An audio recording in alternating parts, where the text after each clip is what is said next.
Hey everyone, today I'll show you how to remove watermarks from any image using Adobe Photoshop.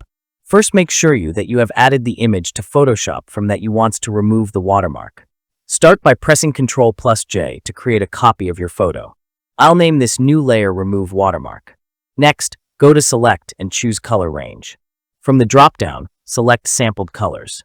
Make sure Invert is unchecked and select the first eyedropper tool. Let's zoom in on the image and click on the color of the watermark. I'll reduce the fuzziness to 34. Now you can see that it's selecting just the color of the watermark. However, the edges are quite sharp, especially if your image is pixelated, so we need to make some adjustments. Go back to Select and choose Select and Mask.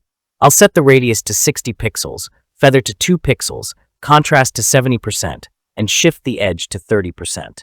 Open the output list and select Selection. Then, return to Select, click Modify, and expand by 1 pixel. This may vary depending on your image's size.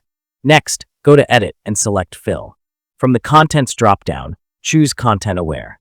Press Ctrl+D to deselect. You'll see that the watermark is nicely removed, and that's it. If you found this video helpful, do not forget to like and subscribe. Thanks for watching.